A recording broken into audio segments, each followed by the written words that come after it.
한 20여 년 전인가 한참 화제되었던 유머 시리즈 가운데 사오정이라는 시리즈가 있었습니다. 요즘 신세대들은 거의 듣지 못하는 희귀의 시리즈일 수가 있는데요. 어느 날 예수님께서 관음하다 잡혀온 한 여인을 데리고 왔습니다. 그리고 사람들에게 말합니다. 누구든지 죄 없는 자가 이 여인에게 돌을 던지라 말씀하셨어요. 근데 아무도 그 여인에게 돌을 던지를 않고 있는 것입니다.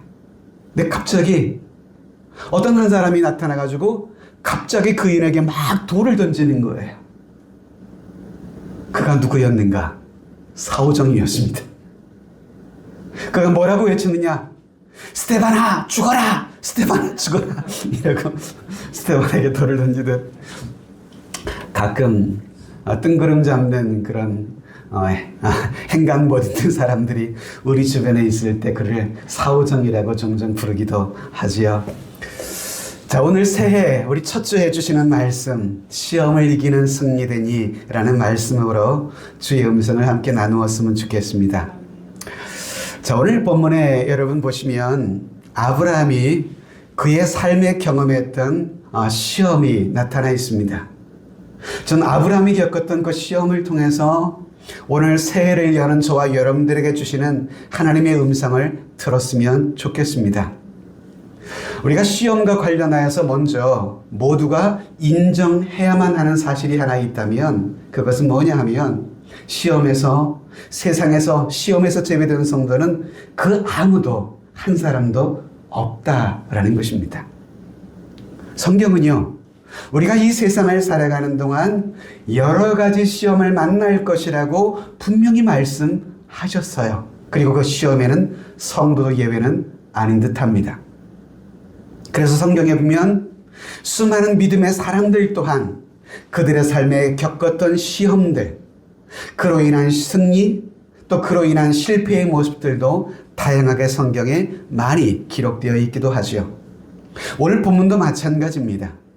우리가 너무도 잘 알고 있는 믿음의 조상이라고 불리우는 이 아브람, 그 역시 그의 삶의 시험을 만났습니다. 그리고 안타깝게 아브라함은 그 시험에 실패한 모습을 오늘 16장에서 우리에게 보여주고 있는데요. 그런데 사실 아브라함이 시험을 만난 것은 오늘 16장에서만 있는 것은 사실 아니었습니다. 그동안 우리가 아브라함의 생애를 우리 추적해 왔듯이 이 창세기의 그동안의 기사를 가만히 추적해 보면 아브라함의 삶에는 그동안 적어도 한 5번 정도의 시험이 크게 있었음을 우리가 볼 수가 있습니다. 자, 그 첫 번째 시험이 어떤 시험이었을까요? 그 첫 번째는요, 하나님께서 아브라함에게 어느 날 나타나셔서 너는 너의 본토 친척 아비집을 떠나 내가 너에게 지시할 땅으로 가라 하고 말씀하셨죠. 여러분, 이 시험은 무슨 시험일까요? 내가 믿는 그 하나님의 부르심과 그의 명령 앞에 너는 순종할 수 있겠는가 라고 하는 하나님의 시험이셨습니다. 아브라함은 그 첫 번째 시험에서 승리했습니다. 그래서 그는 갈 바를 알지 못했지만 하나님의 명령을 따라 전적으로 순종하여 하나님이 이끄시는 땅으로 떠나기 시작했죠. 자, 두 번째 시험은 어떤 시험이 있었을까요? 그 두 번째 시험은 그의 조카 롯과 관련된 시험이었습니다. 함께 가나안 땅에 들어갔을 때 가축은 서로 풀어나고 목초지는 한정되어 있었죠. 그래서 아브라함의 목자들, 롯의 목자들이 서로 더 좋은 목초지를 선정하기 위해 다툼이 발생했습니다. 그때에 아브라함이 나서서 먼저 롯에게 좋은 땅을 선택하라고 삼촌의 권리를 주장하기보다 양보함으로 자칫 삼촌과 조카 사이에 찾아올 수 있는 여러분 이 갈등을 해결했습니다. 제가 얘기하다 보니까 세 번째를 좀 얘기하고 있네요. 자막팀. 그래서 이 아브라함은 인간관계의 위기 속에서 나타날 수 있는 그 갈등 속에서 하나님을 믿고 그의 뜻을 따를 수 있는가? 여기에 아브라함은 순종하여 승리했었습니다.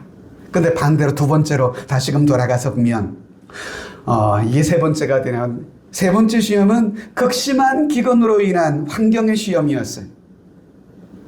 이 시험에서 사실은 두 번째 시험에서는 아브라함은 실패했습니다.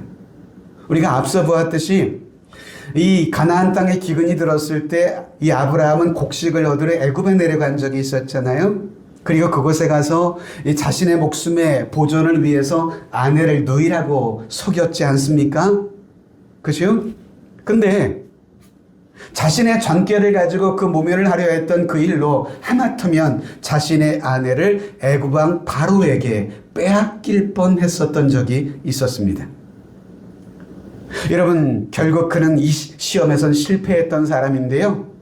이 시험을 통해서 아브라함은 내 삶의 필요를 채우시며 보호하시는 분이 과연 하나님이심임을 너는 믿는가? 바로 여기에 대한 시험에 아브라함은 실패했었던 셈이죠. 자, 네 번째 또 어떤 시험이 있었나요? 그 또한 조카 롯에게 닥친 시험이었는데요. 조카 롯에게 큰 재난이 닥쳤어요. 롯이 선택해서 떠났던 소돔 땅에 큰 전쟁이 벌어졌다고 말씀드렸잖아요. 북방의 5개국 연합국이 쳐들어와서 이 전쟁에서 소돔을 비롯한 남방 4대국이 참패를 했습니다. 이로 인해서 소돔에 살던 롯 또한 재난이 미치기 시작했는데요. 이 전쟁으로 인해서 롯은 자신의 가족들, 재산, 가축 다 빼앗긴 채 사로잡혀 북방의 사람들에게 포로로 끌려가는 일이 벌어졌습니다. 이 조카 롯의 삶에 불어닥친 이 재난을 아브라함이 들었어요. 롯으로 인해 아브라함은 또다시 시험에 직면한 것입니다. 어떤 시험일까요? 롯을 구출하기 위해 이 전쟁에 나설 것인가? 아니면 그냥 모른 채 주저앉아 있을 것인가? 어쩌면 이 시험은 자신을 희생하면서까지 그 롯을 구출할 것인가에 대한 자신의 희생에 대한 하나님의 시험일 수 있었던 것이죠. 그런데 이 시험에서 감사하게도 아브라함은 또한 승리하여 전쟁에 참전하게 됩니다. 또 5번째 시험이 있었어요. 이 전쟁에서 승리하고 아브라함이 돌아왔잖아요. 근데 전쟁에서 승리하고 돌아왔는데 그를 기다리는 5번째 시험이 또 있었습니다. 그 뭘까요? 소돔 왕이 전쟁의 승리를 이끈 후 돌아오는 아브라함을 환영했습니다. 그리고 이 소돔 왕은 선심 쓰듯이 아브라함에게 이 전쟁에서 취한 전리품들은 아브라함 내가 다 가지라 이렇게 이야기를 했었습니다. 여러분, 주로 전쟁의 전리품은 누가 갖습니까? 전쟁의 승리를 이끈 히로인들이 주로 갖게 되는 거잖아요. 그러니까 소돔 왕은 그렇게 이 전쟁의 승리자가 아브라함 너니까 이것은 가지라 라고 이야기를 했던 것이에요. 그런데 아브라함은 이 소돔 왕의 제의를 거절합니다. 그리고 이 승리를 주시는 분은 자신이 아니라 바로 여호와 하나님이라는 사실을 소돔 왕과 거기에 모인 수많은 군중들 앞에 선포합니다. 하나님이 이 일을 하셨다고. 소위 하나님께 이 모든 영광을 돌렸던 것이죠. 즉 5번째 시험은 무엇이었습니까? 내가 가진 재물, 세상의 명예가 아니라 나는 내 삶을 통해 하나님의 영광을 드러낼 수 있겠는가? 바로 이 시험이었던 셈입니다. 이 시험에서도 아브라함은 결국 승리했습니다. 자, 여러분, 이처럼 아브라함은 5차례에 걸쳐서 이처럼 시험을 만났어요. 그런데 오늘 본문 16장에서도 또다시 시험 앞에 직면합니다. 그 이후에도 아브라함의 삶이면 그의 삶의 시험은 계속적으로 지속되고 있음을 볼 수가 있어요. 우린 여기서 한 가지 궁금증이 생겨요. 왜 이렇게 하나님은 택하신 백성임에도 불구하고 그들에게 이런 시험당함을 끊임없이 허락하실까? 여기에는 하나님의 깊은 뜻이 있는 것 같습니다. 하나님은 자신의 자녀를 마냥 어린아이 어르듯이 그렇게 키우지는 않으시는 것 같습니다. 하나님은 우리를, 당신의 자녀를, 당신의 백성들을 강하게 키우기를 원하십니다. 그래서 종종 이 하나님의 양육 방식을 독수리에 빗대어 성경은 종종 말씀하기도 하지요. 그래서 여러분, 우리의 삶에 훈련이 필요했던 것입니다. 그런데 그 훈련 중에 무엇이 필요한가? 시험을 통해 주어지는 훈련도 있다는 것입니다. 특별히 사도 야고보는 성도가 만나는 시험에 대해서 믿음의 시련이라고 야고보서 1장에 말씀하고 있는데요. 같이 한번 읽어볼까요? 시작. 내 형제들아 너희가 여러 가지 시험을 당하거든 온전히 기쁘게 여기라. 이는 너희의 믿음의 시련이 인내를 만들어내는 줄을 너희가 알미라. 하나님께서 자기 자녀들의 믿음을 단련시키시고 강하게 하시려고 때로 이 시험을 허락하신다는 것입니다. 그것도 여러 가지 시험을 당하게 하신다는 것입니다. 그러면 여러분, 우리 신앙생활에 때로 내가 만나는 시험을 부정적으로만 바라보지 않으셨으면 좋겠습니다. 그래서 야고보는 여러 가지 시험을 만날 때 온전히 기쁘게 여기라고 우리에게 가르쳐 주고 있는 것이죠. 자, 첫 번째 질문입니다. 그러면 아브라함은 이 6번째 시험을 언제 만났을까 하는 것입니다. 언제 이 시험을 아브라함이 만났을까요? 우리가 읽었던 창세기 16장을 잘 이해하려면 그 배경이 되는 14장과 15장의 내용을 염두에 두고 16장을 이해해야 합니다. 여러분, 14장에서는 어떤 일이 있었죠?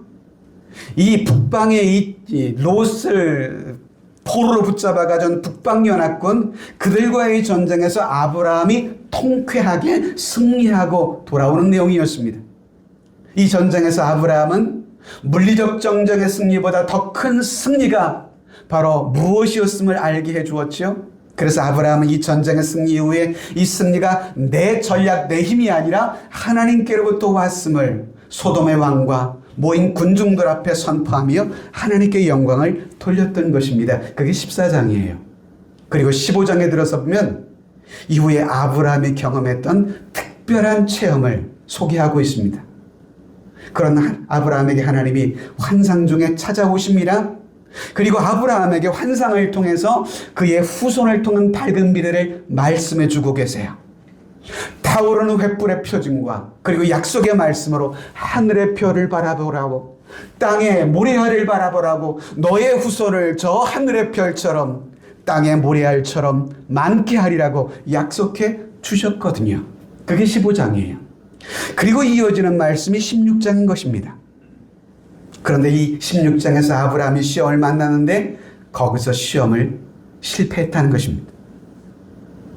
창세기 저자 모세는요, 앞서 14장과 15장에서 아브라함이 그에게 주어진 시험 앞에서 승리를 기록한 것과는 달리 16장에서는 아브라함이 그 시험에서 실패했다는 사실을 대조하고 있어요. 14장 15절에서 15장에서는 승리를, 16장에서는 실패를 대조해서 우리에게 보여주는 것입니다. 무엇을 보여주려고요? 우리 또한 믿음의 경각심을 가지게 하기 위해서요. 즉 무슨 얘기입니까? 우리가 영적으로 멋지게 승리하고 은혜의 큰 체험을 했을지라도 우리는 얼마든 또다시 시험에 빠지며 실패할 수도 있음을 아브라함의 삶을 통해서 하나님은 가르쳐 주시고 싶으셨던 것 같습니다. 그래서 성도는요, 언제나 깨어 있어야 돼요. 영적인 승리 이후나 신령한 은혜를 체험한 이후에는 더욱 주의해야 해요. 그래서 성경이 말하잖아요. 그런즉 선질러 생각하는 자는 넘어질까 조심하라고요. 우리 옛말에 사자성어 중에 호사다마라는 말이 있잖아요. 좋은 일에는 마도 낀다, 뭐 이런 말 아니겠습니까?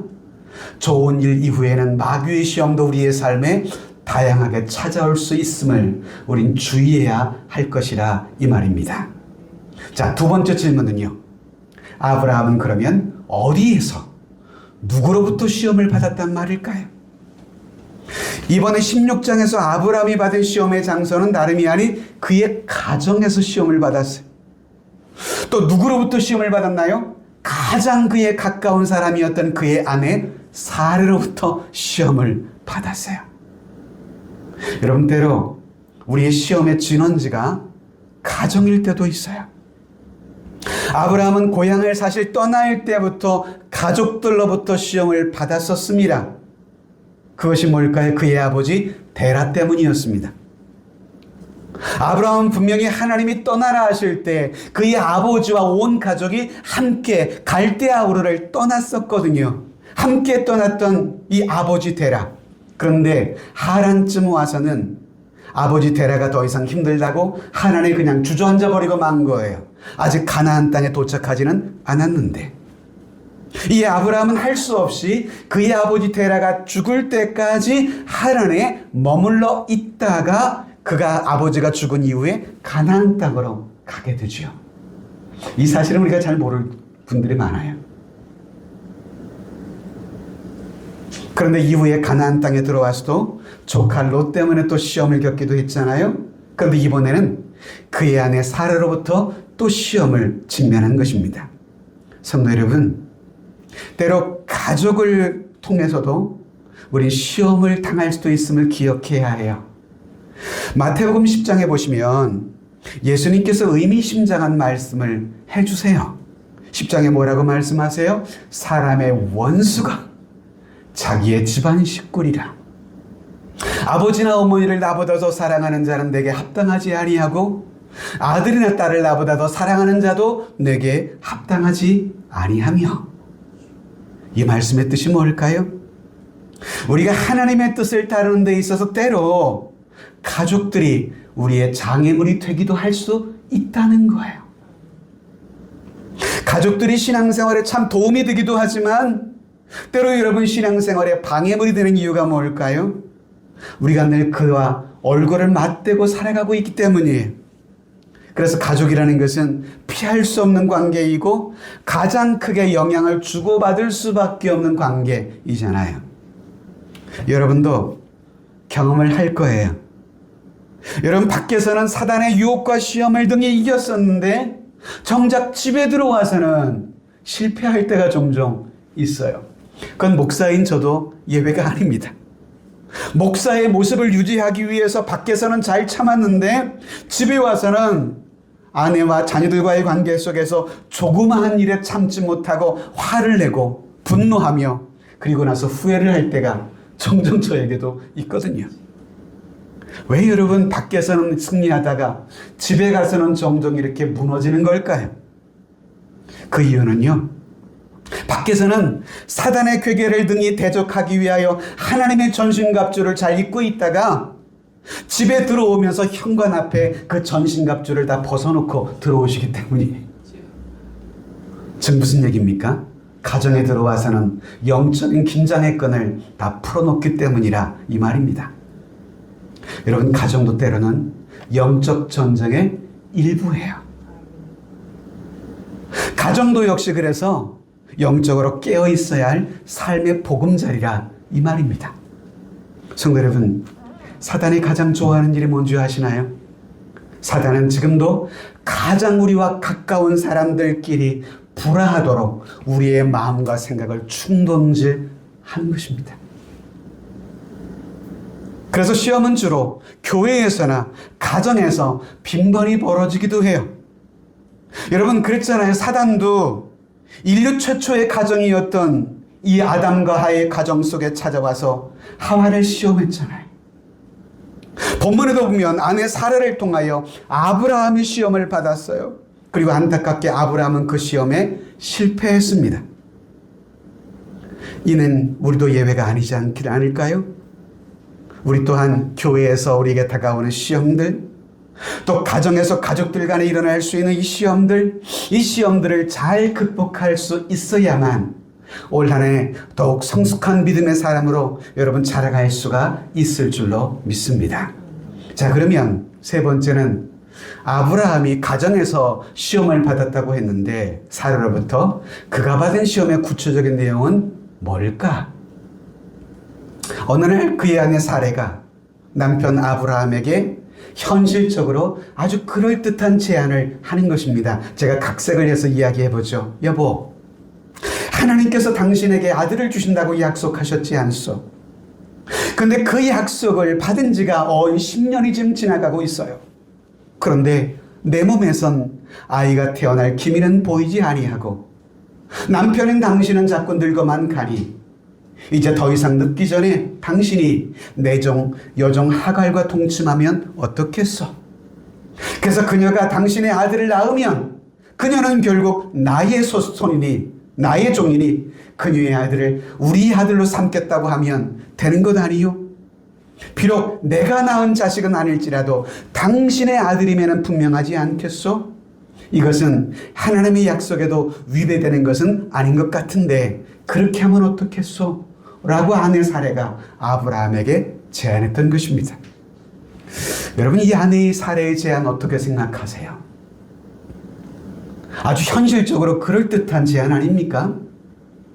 당시의 문화의 풍속으로는 아주 자연스러운 풍속 가운데 하나였습니다. 그리고 지금도 중동에는 한 남자가 여러 명의 아내를 거느리는 것이 보편적이지 않습니까? 이슬람 문화는. 더구나 여러분, 아내가 아이를 낳지 못하면 여종으로 하여금 남편의 아이를 낳게 하고 그 아이를 자기의 자녀로 삼기도 하는 것이 그 당시의 관습이었어요. 그래서 사례는 남편에게 이 같은 제안을 한 것입니다. 그런데 이 제안을 남편 아브라함이 받고는 금방 시험에 빠진 것입니다. 왜? 아내의 제안이 자신에게 손해될 것이 없을 것 같다라고 하는 판단 때문이었을 것입니다. 만일 자신이 먼저 이런 제안을 했다면 좀 속보이는 일일 수 있지만 아내가 먼저 해주니 한편으로 고맙기도 하지 않았을까요? 그런데 말입니다. 성경은 분명히 말씀합니다. 사례의 이 제안은 그렇게 쉽게 다루어질 제안은 아니라는 것입니다. 이것은 그의 믿음의 정곡을 찌르는 예리한 시험이었습니다. 무슨 시험일까요? 끝까지 하나님의 약속을 믿고 하나님의 약속이 하나님의 때에 하나님의 방법으로 이루어지기를 잠잠히 기다릴 것인가? 아니면 세상의 관리와 풍습과 방법을 따라서 인위적인 방법으로 하나님의 약속을 이룰 것인가? 이 두 가지 양단의 기로에 서 있는 그러한 여러분 제안이었기 때문이었어요. 하나님의 약속을 끝까지 인내하며 기다려야 할 인내의 시험에서 아브라함은 결국 실패했던 것이죠. 오늘 보면 2절을 같이 한번 읽어볼까요? 시작. 사레가 아브라함에게 이르되 여호와께서 원하건대 내 여종에게 주라. 내가 곧 그로 말미암아 자녀를 얻을까 하노니. 아브라함이 사레의 말을, 여기 끝에 보세요. 아브라함이 사레의 말을 무엇하더라? 들으니라. 사실 부인의 말을 듣지 않은 남편이 어디 있겠습니까? 저희 사모들이 저한테 하는 말이 아내의 말을 잘 들으면 자다가도 떡이 생긴다. 아주 귀에 딱지 붙게 제가 듣고 있습니다. 나이가 들수록 점점 아내의 말을 귀담아 듣기를 노력합니다. 할렐루야.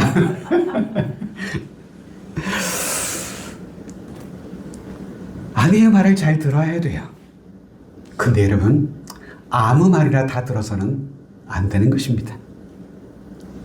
특별히 가장이자 남편은 가정의 중대사를 결정할 이 중요한 판단 앞에 서 있을 때는 남편은 영적 분별력이 있어야 돼요. 그래서 한 가정의 가장으로서 주신 영적인 지도력을 발휘할 수 있어야만 해요. 아무리 아내가 그럴듯한 제안을 했을지라도 아브라함은 아내의 제안에 대해서 다시 한번 그의 믿음과 생각을 정리해 보았어야만 했습니다.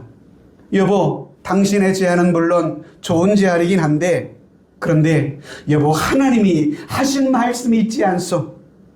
하나님은 전능하신 하나님이 아니요, 지금까지 기다렸는데 그 하나님이 일하시면 하나님께서 이루시지 않겠소? 조금만 더 기다려 봅시다. 아니면 적어도 여보, 당신의 제안은 고마운데 그렇다면 그 문제를 가지고 하나님 앞에 한번 기도라도 해봅시다 라고는 해야 하지 않았을까요? 그랬다면 하나님이 얼마나 기뻐하셨을까요? 아내에게는 얼마나 훌륭한 가장이며 믿음직한 남편으로 여러분 더욱 돋보이지 않았을까요? 앞서 기근을 피해 애굽을 갔을 때에도 애굽의 바로왕 앞에서 자신이 먼저 아내를 누이라고 속이자고 제안했던 사람이 남편 아브라함 아니었습니까? 그러다가 봉변을 당했었잖아요. 지금도 이런 아내의 제안에 아브라함은 한마디 반대 없이 덥석 그 제안을 묵니다. 그리고 하갈과 동침합니다. 그런 남편을 보는 사레가 어떤 생각을 할까요? 자, 네 번째 질문입니다. 아브라함이 이 시험에 실패함으로 인해서 그의 가정에 어떤 결과가 찾아오는지를 주목해 봅시다. 조용하던 아브라함의 집안에 편집 풍파가 찾아옵니다. 여종 하갈은 이후에 아브라함의 아이를 잉태한 후에 4절을 보면 태도가 돌변합니다. 읽어볼까요? 아브라함이 하갈과 동침하였더니 하갈이 임신함에 그가 자기의 임신함을 알고 그의 주인을 멸시한지라. 이 하갈은 자신의 몸에서 아브라함의 후손이 태어날 것이기 때문에 이제 몸적인 자신이 집주인, 안주인 행세를 하겠다고 나선 것입니다. 여러분, 한자에 평안을 안이라는 말이 있어요. 한자에는 여러분 뜻이 있습니다. 이 평안을 안자를 가만히 뜯어다 보면 여러분 머리 위 안에 계집 여자가 하나 들어와 있어요. 한 가정이 평안하려면 한 가정에 여자 한 명이 있어야 한다는 거예요. 이게 한자의 뜻이에요. 그런데 지금 아브라함의 가정에 아내가 몇이 돼버렸어요? 둘이 돼버렸어요. 그러니 여러분 이 평안은 깨지고 만 것입니다. 평안하지 못한 것이죠. 특히 사례는 몸종인 하갈에게 자신이 해야 할 최고의 선심을 베풀었다고 생각했는데 그 여종에게 돌아온 것은 배신과 모멸감이었어. 자신이 아이를 못 낳는 것도 원통한데 자신의 여종으로부터 수모를 당하니 원통해서 사례는 견딜 수가 없었어. 그래서 사례는 5절에 보면 남편에게 달려갑니다. 그리고 그 분풀이를 남편에게 쏟아냅니다. 따져 묻습니다. 5절에 사례가 아브라함에게 이르되 내가 받는 모욕은 당신이 받아야 옳도다.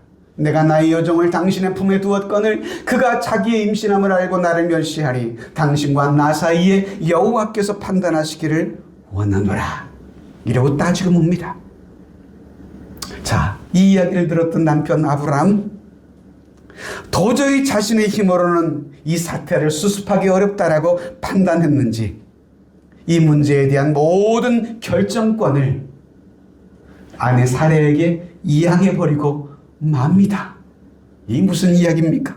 그래서 6절에 아브라함이 뭐라고 말하는지 읽어볼까요?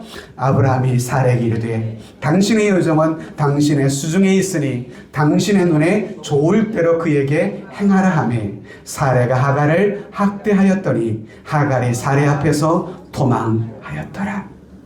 여기서 아브라함은 또 한 번의 실수를 하는 것입니다. 이번의 실수는요, 무책임이라는 실수입니다. 한 가정의 가장으로서 그 가정에 일어난 문제를 해결해야 할 책임 있는 사람이 아브라함 아니었어요?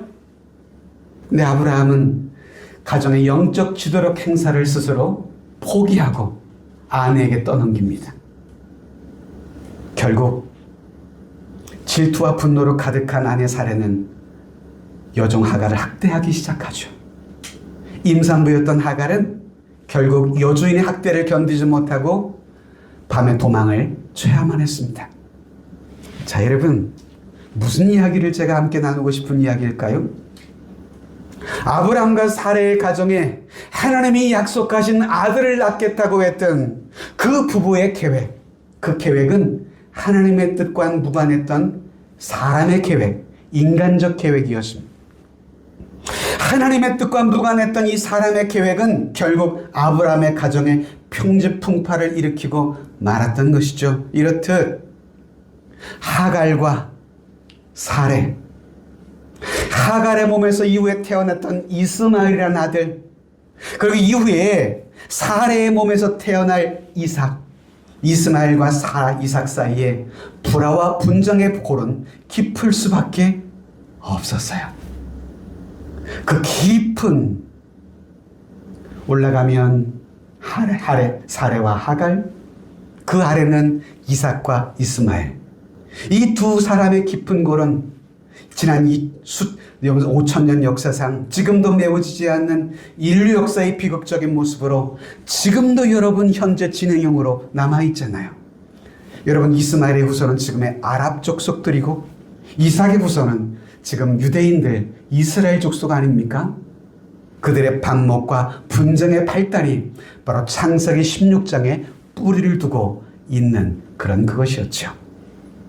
그래서 마지막으로요, 오늘 본문을 통해서 얻는 영적 교훈은 뭘까요?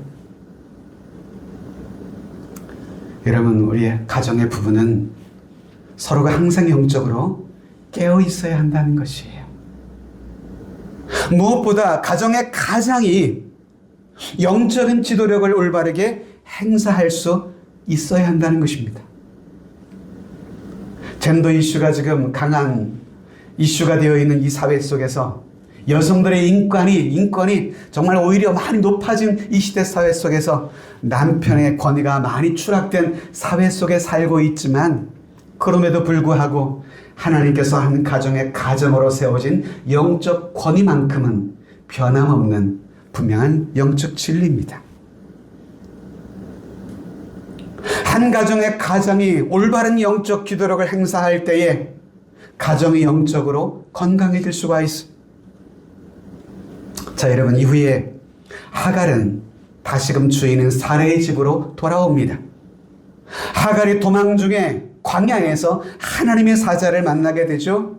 그리고 하나님의 사자란 그 하갈에게 다시금 여주인에게로 돌아가라고, 그 여주인에게 가서 복종할 것을 7절 9절에서 말씀하고 있습니다. 그러면서 하나님의 사자는 하갈에게 내가 아들을 낳을 텐데 그의 이름을 이스마엘이라 이름하라고 가르쳐 줍니다. 그리고 하나님의 사자는 하갈의 낳을 아들 이스마엘의 후손들에 대해서도 10절 11절을 보면 그 후손들도 하나님이 번성케 하실 것이라고 약속해 주셨습니다. 자, 여러분, 그래서 하갈이 돌아와서 아브라함과 사레 사이에 이스마엘이라는 아들을 얻게 되죠. 이후에 자, 중요한 점이 뭘까요? 하갈이 귀가했어요. 그리고 이후에 이스마엘이 출생했어요. 그리고 그 가정에 이스마엘이 점점 자라고 있습니다. 아직 아브라함과 사레 사이에는 아이가 없어요. 아브라함은 그 가정에 태어난, 물론 하나님이 약속하신 씨앗은 아니었지만 자신의 아들인 것은 분명하잖아요. 그의 아들의 이름을 부를 거 아니에요. 이스마엘아, 이스마엘아. 그 아이의 이름을 부르면서 아브라함 부부는 배워야 했던 중요한 영적 교훈이 있었을 것 같습니다. 그것이 첫째 뭐냐? 하나님께서는 원통한 자의 사정을 들으신다는 것입니다. 여러분, 이스마엘이라는 이름의 뜻이 뭔지 아시나요? 16장 11절에 보면 여호와의 사자가 또 그에게 이르시되 내가 임신하였은즉 아들을 낳으니 그 이름을 이스마엘이라 하라. 이는 여호와께서 너의 고통을 들으셨습니다. 하갈의 아들 이스마엘의 이름의 뜻이 뭐라고요? 하나님이 너의 고통을 들으셨습니다. 그래서 아브라함과 사레는 이후에 이스마엘의 이름을 부를 때마다 뭘 기억했을까요? 하나님이 저 몸종 하갈의 고통소리를 들으셨다 라는 이름의 뜻을 기억하며 이스마엘의 이름을 불러야만 했을 것입니다. 이스마엘이라는 이름을 부르면서 아브라함은 어떤 생각을 했을까요? 하나님이 이스마엘의 이름을 통해서 이렇게 말씀하시지 않나요? 왜 너희들은 나에게 묻지 않았니? 왜 너희 마음대로 몸종 하갈을 통해 아들을 얻고자 했었니? 물론 10년을 기다리다 지쳐 그런 생각을 할 수도 있긴 하지만 그래도 그 일을 하기 전에 내게 와서 한 번이라도 물었어야 하는 것 아니냐? 그러지 않았기에 너희 가정에 이러한 고통이 찾아온 거야. 아브라함아, 내가 너희들의 모든 신음소리를 듣고 있음을 잊지 마라. 너희들의 고통소리를 듣지만 몸종 하갈의 신음소리도 나는 듣고 있는 하나님이라. 그러니 너희도 언제든지 삶에 어려움이 있으면 내게 와서 아뢰거렴. 나는 너희의 신음소리를 듣고 있다. 이스마엘의 이름을 통해서 아브라함은 그것을 생각해야만 했을 것입니다. 그렇습니다. 하나님은 원통한 자의 소리를 들으십니다. 올 한 해 우리의 이 음성을 들으시는 하나님 앞에 더욱더 하나님을 가까이 하며 주 앞에 나가 기도하는 믿음의 가족들 되었으면 좋겠습니다. 또한 여러분, 두 번째 교훈은요, 자신이 뿌린 고통은 스스로 감수해야 한다는 것입니다. 아브라함과 사례에서 보듯이 이 시험에 실패함으로 인한 고통의 결과에 대해서는 자신의 책임을 감수하는 것이 성도의 영적 바른 태도입니다. 이것이 바로 예수님이 말씀하신 회개에 합당한 열매인 것입니다. 여러분, 여기서 우리는 한 가지 중요한 영적인 법칙을 배우게 돼요. 그게 뭐냐 하면 갈라디아서 6장에 있듯이 심은 대로 거둔다는 법칙입니다. 스스로 속이지 말라. 하나님은 업신여김을 받지 아니하시나니 사람이 무엇으로 심든지 그대로 거두리라. 육체를 위하여 심는 자는 육체로부터 썩어질 것을 거두고 성령을 위하여 심는 자는 성령으로부터 영생을 거두리라. 여러분, 신앙생활은 무슨 일이든 어떤 환경 앞에서든 믿음의 정도를 걷기를 힘쓰는 삶입니다. 정도를 건다는 것은 하나님의 뜻을 따라 사는 삶을 의미하는 것이에요. 우리가 하나님의 뜻을 따라 살아갈 때 그런 우리의 삶에 하나님이 함께 하시고 우리의 삶을 주님의 의의 길로 인도하사 우리로 하여금 우리의 주어진 인생 속에 성공할 수 있도록 승리하도록 우리의 삶을 이끄시는 줄로 믿습니다. 사랑하는 믿음의 가족 여러분, 올 한 해 우리 세종하람교회 모든 믿음의 가족들 믿음의 실력을 키우는 한 해가 될 수 있기를 주님의 이름으로 축복합니다. 올 한 해 저는 우리 교회의 표어를 기도 중에 하나님이여 도와소서라고 잡았습니다. 특별히 도와줘야 할 것 가운데 하나님, 우리에게 올 한 해 믿음을 더하여 주옵소서. 여러분, 자녀들의 학업 실력도 하루아침에 나타나지는 않잖아요. 믿음의 실력도 마찬가지입니다. 갑자기 은혜 받았다고 믿음의 실력이 확 성장하는 것만은 아닙니다. 영적인 실력은 영적인 기초 실력의 바탕 위에서 자라게 되는 것입니다. 그래서 영적인 기초 체력을 위해서 우리는 말씀 생활, 기도의 생활을 꾸준하게 내 삶에 이루어 가야 하는 것입니다.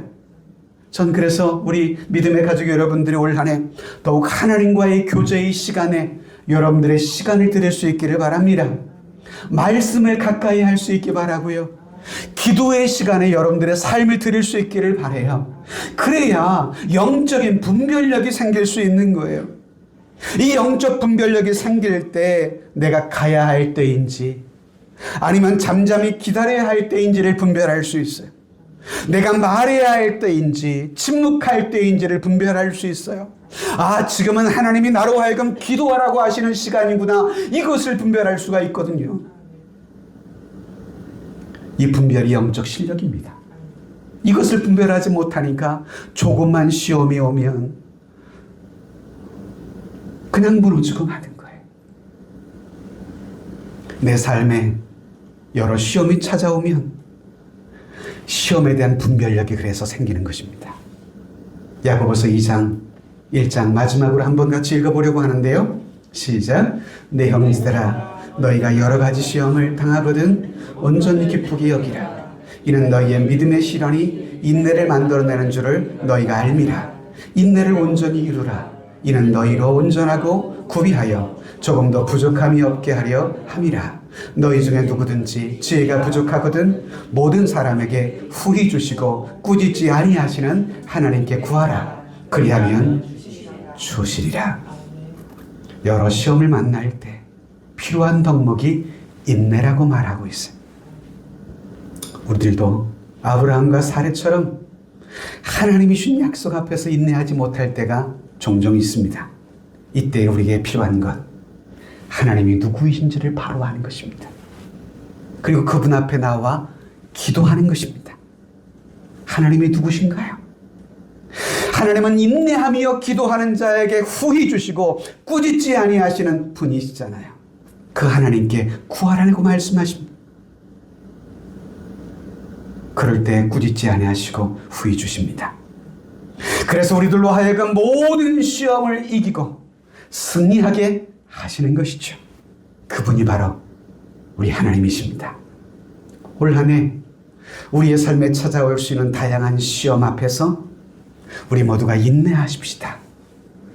우리에게 기도의 응답을 약속하신 하나님 앞에 나아가서 기도함으로 후히 주시고 꾸짖지 아니하시는 그 하나님을 경험하며 만남으로 말미암아 우리의 편에 서서 항상 도우실 그 하나님 앞에 우리 모두 나오시는 한 해가 되었으면 좋겠습니다.